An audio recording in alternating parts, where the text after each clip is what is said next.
নিজের গুনাহগুলো ক্ষমা করাইতে পারছি কিনা, কি আনন্দ করব? আরে আনন্দ তো তারই যার গুনাহ সব মাফ হয়ে গেছে, আনন্দ তো তারই যার সবগুলো রোজা কবুল হয়েছে, আনন্দ তো তারই যে তারাবি নামাজ পড়তে পেরেছে প্রতিদিন, আনন্দ তার হবে। যে রোজা রেখেছে তার আনন্দ হবে, যে রোজা রাখে তার আবার কিসের আনন্দ? যে সুদ খা ঘুষ খা তার আবার কিসের আনন্দ? ঈদ তো তার জন্য না, ঈদ হলো রোজাদার ব্যক্তির জন্য। কিন্তু সারা মাস রোজা রাখার খবর নাই, ঈদের দিন ঠিকই আবার আনন্দ উপভোগ করতেছো। আরে ভাই, ঈদ কি তোমার জন্য আল্লাহ তাআলা দিচ্ছেন নাকি? রোজা কি তোমার জন্য ফরজ করেন নাই? ঈদের দিন ঠিকই আনন্দ উপভোগ করতেছো, কিন্তু রোজা রাখার বেলা তোমার খবর নাই। হ্যাঁ, নিজের মনের খায়ের সাথে ইসলামকে মানতেছেন, নামে মুসলমান কিন্তু কামে কিছুই নাই। আমরা ইসলামটাকে একটা আনুষ্ঠানিকতা মাঝে সীমাবদ্ধ করে রেখেছি। দেখবেন যে যারা বেশি রমজান ঈদের মধ্যে খেয়াল করবেন, যারা বেশি গান বাজনা করে, বেশি আনন্দ উল্লাস মানে বেশি করে বিশৃঙ্খলা সৃষ্টি করে, দেখবেন তাদের ব্যাকগ্রাউন্ড চেক করে দেখবেন যে তারা রমজান মাসে পরিপূর্ণ রোজা রাখে নাই। খুব কষ্টে হয়তো মাগফিরাতের 2 দিন রাখছে, রহমতের 5 দিন রাখছে, নাজাতের 5 দিন রাখছে, খুব কষ্টে 15টা রোজা রাখছে, 10টা রাখছে, এরকম পাইবেন। কিন্তু পরিপূর্ণ রোজা রাখছে এরকম পাইবেন না।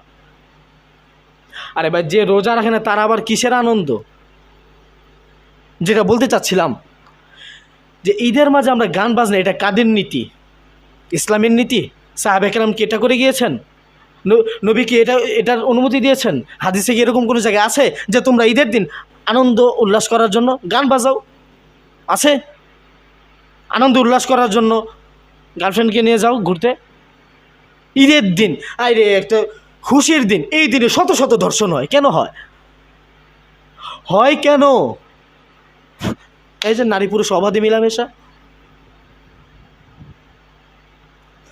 ভাই একটু চিন্তা করেন, আমরা যে যাদের নীতি অনুসরণ করছি তারা কি আমাদের প্রিয়জন?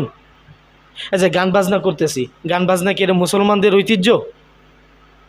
ঈদের দিন আমি খুশি হব এই জন্য যে আল্লাহ তাআলা হয়তো আমার গুনাহগুলো ক্ষমা করছেন, এই চিন্তা করে ঈদের দিন খুশি হব এই ভেবে যে আল্লাহ তাআলা আমাকে 30টা রোজা রাখার তৌফিক। আরে ভাই, কত জনই তো রাখতে পারছে। আমি আপনি, আমার মতো আপনার মতো কত শত যুবক 30টা রোজা রাখতে পারে নাই।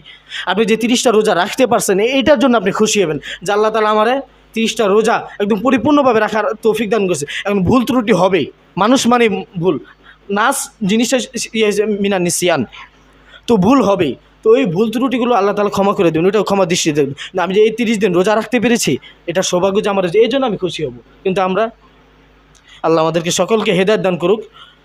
তো